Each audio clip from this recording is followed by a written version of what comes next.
এই ভিডিওতে ক্লাস 10 এর বৃত্তের স্পর্শক কিভাবে অঙ্কন করতে হয় তা অঙ্কন প্রণালী সহ সহজ উপায়ে দেখানো হয়েছে। আশা করি পুরাটা ভিডিও একবার দেখলেই তোমরা এই সম্পাদ্যটা অঙ্কন করতে পারবে। তবে এই ভিডিওতে যে প্রশ্নের সমাধান করা হয়েছে সেই প্রশ্নটা তোমরা স্ক্রিনে দেখতে পাচ্ছ। সেটা হচ্ছে 6 সেন্টিমিটার ব্যাসার্ধ বিশিষ্ট বৃত্তের কেন্দ্র থেকে 10 সেন্টিমিটার দূরের কোনো বহিস্থ বিন্দু হতে বৃত্তের উপর দুটি সরল সাধারণ স্পর্শক অঙ্কন করো এবং স্পর্শকের দৈর্ঘ্য নির্ণয় করো। আবার বলছি, একটা বৃত্তের ব্যাসার্ধ 6 সেন্টিমিটার দিয়ে দেওয়া হয়েছে এবং এই বৃত্তের কেন্দ্র থেকে 10 সেন্টিমিটার দূরে কোনো একটা বিন্দু আছে। সেই বিন্দু থেকে বৃত্তের উপর দুইটা স্পর্শক অঙ্কন করতে হবে এবং স্পর্শকের দৈর্ঘ্য নির্ণয় করতে হবে। মনে রাখবে যে এখানে আমি 6 সেন্টিমিটার ব্যাসার্ধ দিয়েছি। এই 6 সেন্টিমিটার পরীক্ষাতে চেঞ্জ করে যে কোনো মাপ দিতে পারে, কিন্তু এই অঙ্কনটা যদি পারো তাহলে যে কোনো মাপের তোমরা পারবে। ঠিক সেম 10 সেন্টিমিটারটাও পরীক্ষা চেঞ্জ করতে পারে। তাহলে এবার আমরা অঙ্কন প্রণালী করব, অঙ্কনটা করে নেব কিভাবে আঁকতে হয়। এবার তোমরা আমার সাথে দেখে নেবে। এবার তোমরা দেখে নেবে, এই এই দেখতে পাচ্ছ। প্রথমে কি করব, প্রথমে একটা স্কেল দিয়ে 6 সেন্টিমিটার দৈর্ঘ্য অঙ্কন করব, করে সেটাতে একটা বৃত্ত অঙ্কন করব। এই দেখছো আমরা কি করলাম, এই দেখো কম্পাস দিয়ে আমরা এইভাবে বৃত্তটা এঁকে নিচ্ছি। দেখো 6 সেন্টিমিটার মাপ নিয়েছি, নিয়ে এই বৃত্তটা অঙ্কন করে নিলাম। ঠিক আছে, বৃত্তটার নাম দিলাম অ। অকেন্দ্রীয় বৃত্ত অঙ্কন করলাম। এইবার বৃত্তের কেন্দ্র থেকে দেখো, এই হলো বৃত্তের কেন্দ্র। কেন্দ্র থেকে 10 সেন্টিমিটার দূরে একটা বিন্দু আমরা নেব। এই বিন্দুটার নাম দেব পি। দেখো এই বিন্দুটার নাম দিয়েছি কি, এই বিন্দুটার নাম দিলাম পি। এবার পি থেকে অ যুক্ত করে নেব। এই দেখো পি থেকে অকে আমরা কি করলাম, যুক্ত করে নিলাম। এইবার আমরা যেটা করব সেটা হলো পি এবং অ এর লম্ব সমদ্বিখণ্ডক অঙ্কন করব। আবার বলছি, অপি বা পিওর লম্ব সমদ্বিখণ্ডক অঙ্কন করব। সেই লম্ব সমদ্বিখণ্ডক অঙ্কন করার জন্য কি করতে হবে, প্রথমে আমরা একটা কাজ করব। পি অথবা কিউকে, পি অথবা অকে কেন্দ্র করে অর্ধেকের বেশি ব্যাসার্ধ নিয়ে উপরে একটা বৃত্তচাপ আঁকবো, নিচে একটা বৃত্তচাপ আঁকবো। সেম মাপ দিয়ে ওকে কেন্দ্র করে উপরে একটা বৃত্তচাপ আঁকবো, নিচে একটা বৃত্তচাপ আঁকবো।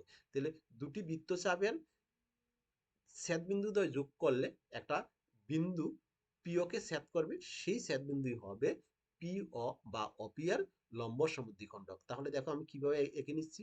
দেখো এই দেখো অর্ধেকের বেশি ব্যাসার্ধ নিয়েছি, নিয়ে উপরে একটা বৃত্তচাপ আঁকছি। এই দেখো উপরে একটা বৃত্তচাপ আঁকলাম। এরপরে কি করব, সেম নিচে একটা বৃত্তচাপ আঁকলাম, নিচে একটা বৃত্তচাপ আঁকলাম। ঠিক সেম এবার অকে কেন্দ্র করে আমি আঁকবো, সেম উপরে একটা বৃত্তচাপ আঁকবো। এবার নিচে একটা বৃত্তচাপ আঁকবো। দেখো নিচে একটা বৃত্তচাপ আঁকলাম। এবার কি করলাম, দুইটা ছেদ বিন্দুকে আমি যুক্ত করে দিলাম স্কেল দিয়ে। দেখো এই দেখো স্কেল দিয়ে যুক্ত করে দিলাম। যুক্ত করার পর সেটাকে আমরা একটা নাম দেব। সেটাকে নাম দেব, এই যুক্ত করা হলো, নাম দেব। মনে করলাম সেই বিন্দুটার নাম হচ্ছে এম। আমরা একটা এম বিন্দু দিলাম। এবার এম কে কেন্দ্র করে এম অথবা এমপি এর সমান ব্যাসার্ধ নিয়ে আমরা একটা বৃত্ত আঁকবো। এই দেখো এম কে কেন্দ্র করে এমপি অথবা এম এর সমান ব্যাসার্ধ নিয়ে একটা বৃত্ত অঙ্কন করব। এই একটা বৃত্ত আঁকলাম। এই বৃত্তটা আগের অকেন্দ্রীয় বৃত্তকে দুইটা বিন্দুতে ছেদ করছে। মনে করলাম যে দুইটা বিন্দুতে ছেদ করছে সেই দুইটা বিন্দু হচ্ছে একটা এ এবং আরেকটা হচ্ছে বি। যে দুটা বিন্দুতে ছেদ করছে একটা হচ্ছে এ আর একটা হচ্ছে বি। এবার আমরা স্কেল দিয়ে এই দুটাকে আমরা পি এ এবং পিবি কে আমরা একটা স্কেল নিয়ে আসছি। এবার দেখো একটা স্কেল দিয়ে পি এ, এই পি এ যুক্ত করব। এরপর আমরা কি করব, পি এর পরে আমরা একটা পিবি যুক্ত করব। তাহলে এই পি এ এবং পিবি হচ্ছে অকেন্দ্রীয় বৃত্তের দুটি সরল সাধারণ স্পর্শক। এবার আমরা কি করব, এবার আমরা অঙ্কন প্রণালী দেখে নেব।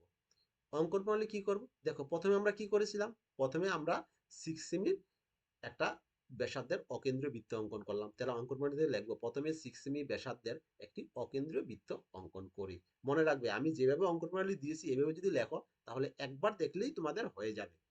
এরপর আমরা কি করেছি, তার বাইরে একটা বিন্দু নিয়েছি পি, 10 সেন্টিমিটার দূরে। এই দেখো অ থেকে 10 সেন্টিমিটার দূরে একটা বিন্দু নিছি, নিয়ে আমরা সেটাকে যুক্ত করছি। তাহলে আমরা এটা লিখবো যে, কি লিখবো, 2 নম্বর পয়েন্টে লিখবো কি, এবার অবিন্দু হতে 10 সেন্টিমিটার দূরে বৃত্তের বহিস্থ একটি বিন্দু নেই এবং আমরা কি করলাম, অপিটাকে যুক্ত করলাম। এরপরে আমরা কি করছি, এরপরে আমরা এই অপি এর লম্ব সমদ্বিখণ্ডক অঙ্কন করছি। যা অপিকে পি বিন্দুতে ছেদ করছে। অপিকে কোথায় ছেদ করছে, সরি এম বিন্দুতে ছেদ করছে, আমরা লিখেছি। তাহলে অপি এর লম্ব সমদ্বিখণ্ডক অঙ্কন করি যা অপিকে এম বিন্দুতে ছেদ করে। এইভাবে লেখলে আশা করি অঙ্কন প্রণালী তোমাদের অবশ্যই মনে থাকবে। এরপর আমরা কি করলাম, এরপরে আমরা কি করলাম, এম বিন্দুকে কেন্দ্র করে পি বিন্দুতে কম্পাস বসিয়ে আমরা একটা বৃত্ত অঙ্কন করলাম, যেটা অকেন্দ্রীয় বৃত্তকে এ বিন্দুতে এবং ভি বিন্দুতে ছেদ করে। ছেদ করে তাহলে আমরা লিখবো, এটা আমরা যদি লিখে নেই তাহলে কি হবে, আমরা লিখব যে এখন এম বিন্দুকে কেন্দ্র করে এমপি অথবা এমও এর সমান ব্যাসার্ধ নিয়ে একটি বৃত্ত অঙ্কন করি যা অকেন্দ্রীয় বৃত্তকে যথাক্রমে এ এবং বি বিন্দুতে ছেদ করে। এরপরে আমরা কি করলাম, এরপরে আমরা পিএ, এই যে পিএ এবং পিবি যুক্ত করলাম। তাহলে পিএ এবং পিবি কি হলো, তাহলে তাহলে এই পিএ এবং পিবি হলো প্রদত্ত বৃত্তটির দুটি সরল সাধারণ স্পর্শক। আবার বলছি, পিএ এবং পিবি হলো প্রদত্ত বৃত্তটির দুটি সরল সাধারণ স্পর্শক। তাহলে এবার আমরা কি করব, এবার আমরা স্কেল দিয়ে মাপবো। এই কি মাপবো, স্কেল দিয়ে দেখব এই স্পর্শকের দৈর্ঘ্য কত হয়েছে। আমরা যদি স্কেল দিয়ে মাপি এই স্পর্শকের দৈর্ঘ্য আমরা দেখে নেব। এই দেখো, এই হচ্ছে আমার, এই স্কেল দিয়ে মাপবো। স্কেল দিয়ে মাপলে দেখব যে এই স্পর্শকের দৈর্ঘ্য হচ্ছে কত, স্পর্শকের দৈর্ঘ্য হচ্ছে এখানে 8 সেন্টিমিটার। ঠিক আছে, স্পর্শকের দৈর্ঘ্য হলো 8 সেন্টিমিটার, আমরা স্কেল দিয়ে মেপে পেলাম স্পর্শকের দৈর্ঘ্য হচ্ছে 8 সেন্টিমিটার। তাহলে স্পর্শকের দৈর্ঘ্য যদি 8 সেন্টিমিটার হয়, তাহলে আমরা লিখব স্কেলের সাহায্যে মেপে পাই, স্কেলের সাহায্যে মেপে কি পাই, আমরা লিখতে পারি যে স্কেলের সাহায্যে মেপে পাই স্পর্শকের দৈর্ঘ্য পিএ ইকুয়াল টু পিবি হবে। এটা হবে কি, PA equal to PB equal to 8 centimetre. আশা করি তোমরা অঙ্কন প্রণালীটা বুঝতে পেরেছো। যদি তোমাদের প্রবলেম হয় অবশ্যই কমেন্টে লিখবে, আর ভিডিওটাকে বেশি করে তোমরা শেয়ার